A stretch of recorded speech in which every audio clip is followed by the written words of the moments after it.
Hello दोस्तों, मैं हूं आपका दोस्त अजीत और स्वागत है एक बार फिर से हमारे यूट्यूब चैनल एग्जामिनेशन वर्ल्ड में। दोस्तों, आज मैं आपके लिए लेकर आया हूं बायोलॉजी का पार्ट 2 वीडियो। इससे पहले हम लोगों ने पार्ट 1 वीडियो को ऑलरेडी डिस्कस कर लिया है, तो चलिए डिस्कशन स्टार्ट करते हैं। आज के हमारे डिस्कशन का पहला सवाल है, समसूत्री विभाजन का खोज किसने किया? पहला ऑप्शन है वाल्थेयर फ्लेमिंग, दूसरा ऑप्शन है फार्मर और मूरे, तीसरा ऑप्शन है विर्चाउ और चौथा ऑप्शन है बीजमैन।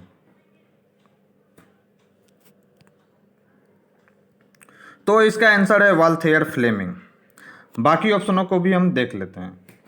तो वाल्थेयर फ्लेमिंग ने समसूत्री विभाजन की खोज किया था। समसूत्री विभाजन की खोज किसने किया था? वाल्थेयर फ्लेमिंग ने। और कब किया था?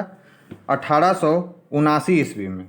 और 1882 ईस्वी में वाल्थेयर फ्लेमिंग ने इसका नाम माइटोसिस दिया था। फिर अगर हम बात करें फार्मर और मूरे की, तो इन्होंने कोशिका में अर्धसूत्री विभाजन को मियोसिस नाम दिया था। तो मियोसिस नाम किसने दिया था? फार्मर और मूरे ने। फिर 1855 ईस्वी में कोशिका विभाजन को सर्वप्रथम किसने देखा था? विर्चाउ ने देखा था। और अर्धसूत्री विभाजन की खोज बीजमैन ने किया था।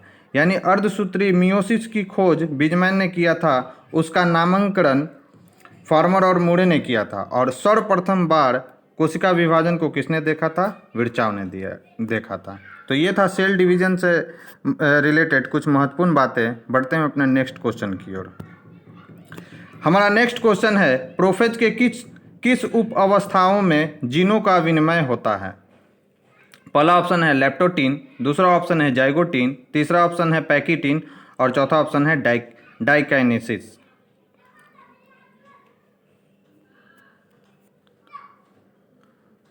तो इसका आंसर है पैकिटीन।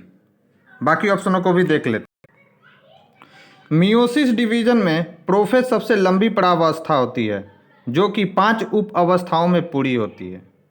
पहला है लेप्टोटीन, दूसरा है जाइगोटीन, तीसरा है पैकिटीन, चौथा है डिप्लोटीन और पांचवा है डाइकेनेसिस, जिसमें से पैकिटीन में जीनों का आदान प्रदान यानी विनिमय होता है। फिर अगर हम बात करें लिप्टोटीन की, तो गुणसूत्र उलझे हुए पतले धागों की तरह दिखाई पड़ते हैं। किसमें? लेप्टोटीन में। और इनको क्या कहा जाता है? क्रोमोनिमेटा।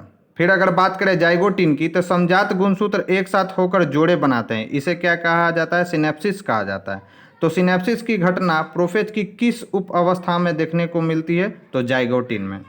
फिर अगर हम बात करें डाइकेनेसिस की, तो डाइकेनेसिस में केंद्रक कला तथा केंद्रिका लुप्त हो जाती है। तो ये था सेल डिवीजन से रिलेटेड कुछ महत्वपूर्ण बातें। बढ़ते हैं अपने नेक्स्ट क्वेश्चन की ओर।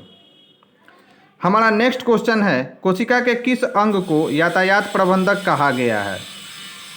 पहला ऑप्शन है माइटोकॉन्ड्रिया, दूसरा ऑप्शन है गोल्जी काय, तीसरा ऑप्शन है राइबोसोम और चौथा ऑप्शन है अंतःप्रद्रव जालिका यानी इंडोप्लाज्मिक रेटिकुलम।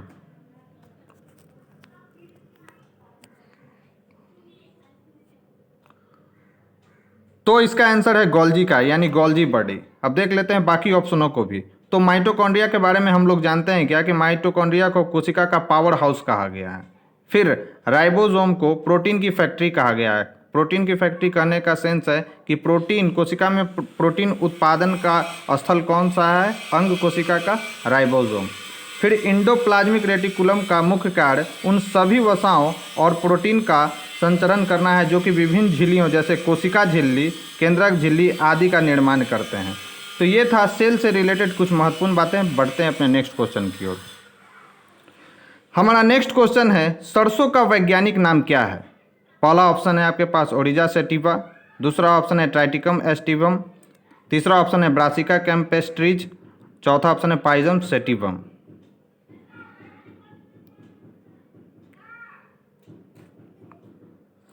तो इसका आंसर है ब्रासिका कैम्पेस्ट्रीज। बाकी ऑप्शनों को भी डिस्कस कर लेते हैं।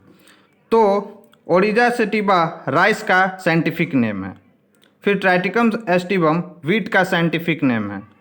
ब्रासिका कैम्पेस्ट्रीज मस्टर्ड का यानी सरसों का साइंटिफिक नेम है। और पाइजम सेटिवम पी यानी मटर का साइंटिफिक नेम है। तो ये था साइंटिफिक कुछ महत्वपूर्ण साइंटिफिक नेम जिन्हें हमको एग्जाम पॉइंट ऑफ व्यू से याद रखना है। बढ़ते हैं अपने नेक्स्ट क्वेश्चन की ओर। हमारा नेक्स्ट क्वेश्चन है, जीवधारियों के आनुवांशिक संगठन को क्या कहा गया है? पहला ऑप्शन है फिनोटाइप, दूसरा ऑप्शन है जीनोटाइप, तीसरा ऑप्शन है जीनोम और चौथा ऑप्शन है म्यूटॉन।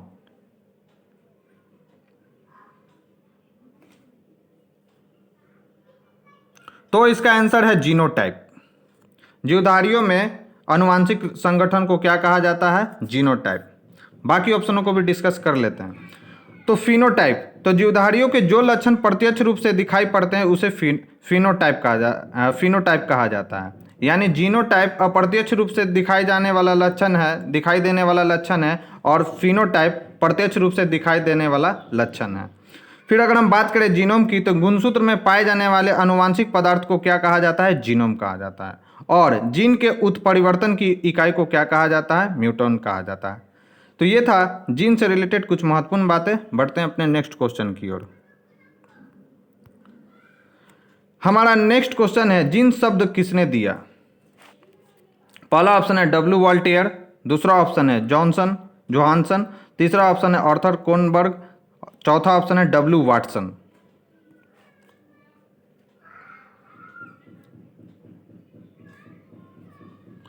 तो इसका आंसर है जोहानसन। बाकी ऑप्शनों को भी डिस्कस कर लेते हैं। तो गुणसूत्र का नामकरण यानी क्रोमोजोम शब्द का नामकरण किसने किया था? डब्ल्यू वॉल्टेयर ने किया था। फिर अगर बात करें आर्थर कोनबर्ग की, तो डीएनए पॉलीमरेज नामक एंजाइम की खोज किसने किया था? तो आर्थर कोनबर्ग ने। और जेनेटिक शब्द का सर्वप्रथम प्रयोग किसने किया था? डब्ल्यू वाटसन ने। तो ये था जीन से रिलेटेड कुछ महत्वपूर्ण बातें जिनको आपको एग्जाम पॉइंट ऑफ व्यू से याद रखना है। बढ़ते हैं अपने नेक्स्ट क्वेश्चन की ओर। हमारा नेक्स्ट क्वेश्चन है, निम्नलिखित में से कौन से समरूप अंग के उदाहरण है, यानी एनालोगस ऑर्गन के उदाहरण है?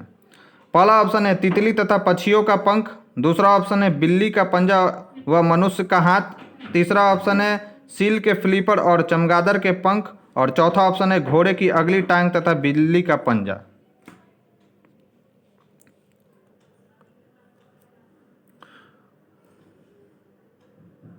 तो इसका आंसर है तितली तथा पक्षियों के पंख। अब देख लेते हैं समरूप और समजात अंग में क्या फर्क होता है।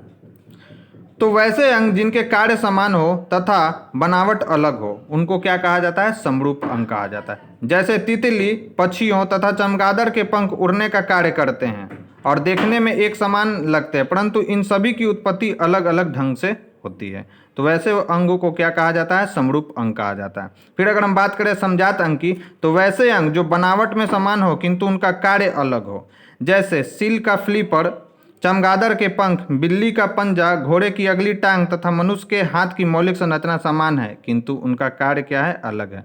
तो ये था समरूप अंग और समजात अंग में कुछ महत्वपूर्ण अंतर जिनको हमें एग्जाम पॉइंट ऑफ व्यू से याद रखना है। बढ़ते हैं अपने नेक्स्ट क्वेश्चन की ओर। हमारा नेक्स्ट क्वेश्चन है, उत्परिवर्तनवाद का सिद्धांत किसने दिया? पहला ऑप्शन है लैमार्क, दूसरा ऑप्शन है चार्ल्स डार्विन, तीसरा ऑप्शन है ह्यूगो डू ब्रीच और चौथा ऑप्शन है वैलेस।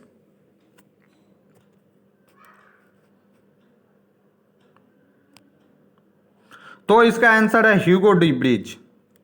बाकी ऑप्शनों को भी डिस्कस कर लेते हैं। तो लैमार्क के द्वारा अंगों के कम या अधिक उपभोग का सिद्धांत दिया गया था, यानी जो अंग सबसे ज़्यादा यूज में होंगे वो उतना ही ज़्यादा उनका विकास होगा, ऐसा कहना था लैमार्क का। फिर अगर हम बात करें चार्ल्स डार्विन की, तो प्राकृतिक चयन का सिद्धांत थ्योरी ऑफ नेचुरल सिलेक्शन किसने दिया था? चार्ल्स डार्विन के द्वारा दिया गया था। और वैलेस की अगर हम बात करें, तो डार्विनवाद के विरोध में वैलेस तथा उनके कुछ साथियों ने मिलकर नॉ डार्विनवाद को प्रतिपादित किया था। तो नॉ डार्विनवाद को प्रतिपादित करने में वैलेस का नाम महत्वपूर्ण है। फिर हमारा नेक्स्ट क्वेश्चन है, पादप जगत का एम्फीबिया वर्ग किसे कहा जाता है? पहला ऑप्शन है थैलोफाइटा, दूसरा ऑप्शन है ब्रायोफाइटा, तीसरा ऑप्शन है टेरिडोफाइटा या इनमें से कोई नहीं।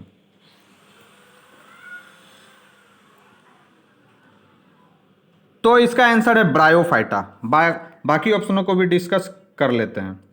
तो यह सबसे सरल स्थलीय पौधा है। ब्रायोफाइटा जो है सबसे सरल स्थलीय पौधे का समूह है। इस समूह में लगभग 25,000 जातियाँ सम्मिलित की जाती है। इसमें संवहन ऊतक का पूर्णतः अभाव होता है। संवहन ऊतक कहने का सेंस है जाइलम और फ्लोएम। जाइलम और फ्लोएम ऊतकों का इसमें क्या होता है, अभाव होता है ब्रायोफाइटा में। और इसे क्या कहा जाता है, पादप वर्ग का एम्फीबिया वर्ग। फिर अगर हम बात करें थैलोफाइटा की, तो यह वनस्पति जगत का सबसे बड़ा समूह है। वनस्पति जगत का यह सबसे बड़ा समूह कहा जाता है थैलोफाइटा को। और पौधे जड़, तना और पत्तियों में विभक्त नहीं होते हैं।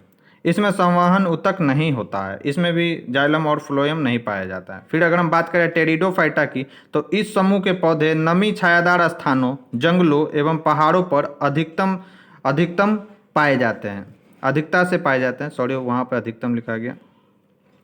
पौधे का शरीर जड़, तना, शाखा एवं पत्तियों में विभेदित रहता है। यानी इस समूह के पौधे का जो शरीर होता है जड़, तना और शाखा एवं पत्तियों में विभेदित होता है। इसमें जाइलम और फ्लोएम भी पाया जाता है टेरिडोफाइटा में। तो ये था पादप जगत से रिलेटेड कुछ महत्वपूर्ण बातें। बढ़ते हैं अपने नेक्स्ट क्वेश्चन की ओर। हमारा नेक्स्ट क्वेश्चन है, किस समूह के पौधों में बीज फल के अंदर होते हैं? पहला ऑप्शन है एंजियोस्पर्म, दूसरा ऑप्शन है जिम्नोस्पर्म, तीसरा ऑप्शन है क्रिप्टोगेमस और चौथा ऑप्शन है फेनोरोगेमस।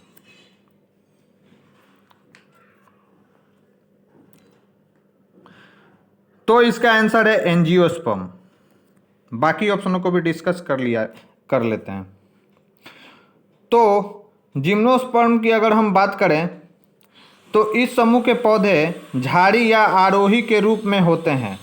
वनस्पति जगत का सबसे ऊंचा पौधा सिकोया इसी के अंतर्गत आता है। फिर अगर हम बात करें क्रिप्टोगेमस की, तो इस वर्ग के पौधों में पुष्प तथा बीज नहीं होते हैं क्रिप्टोगेमस में। फिर अगर हम बात करें फेनोरोगेमस की, तो इस समूह के पौधे पूर्ण विकसित होते हैं। इस समूह के सभी पौधों में फूल, फल तथा बीज होते हैं। इस समूह के पौधों को दो समूहों में बांटा गया, पहला नग्न बीजी, दूसरा आवृत्ति बीजी। नग्न बीजी को ही इंग्लिश में जिम्नोस्पर्म कहा जाता है और आवृत्ति बीजी को क्या कहा जाता है, एंजियोस्पर्म। यानी फेनोरोगेमस का ही दो समूह है, एक है जिम्नोस्पर्म और एक है एंजियोस्पर्म। तो ये था हमारा आज का डिस्कशन। इस डिस्कशन में बस आज इतना ही। आपको ये वीडियो कैसा लगा आप मुझे कमेंट बॉक्स में लिखकर ज़रूर बताएं और साथ ही साथ इस वीडियो को ज़्यादा से ज़्यादा लाइक करें, शेयर करें और सब्सक्राइब करें ताकि और लोगों तक ये वीडियो पहुंच सके। तो आज के लिए बस इतना ही। Thank you.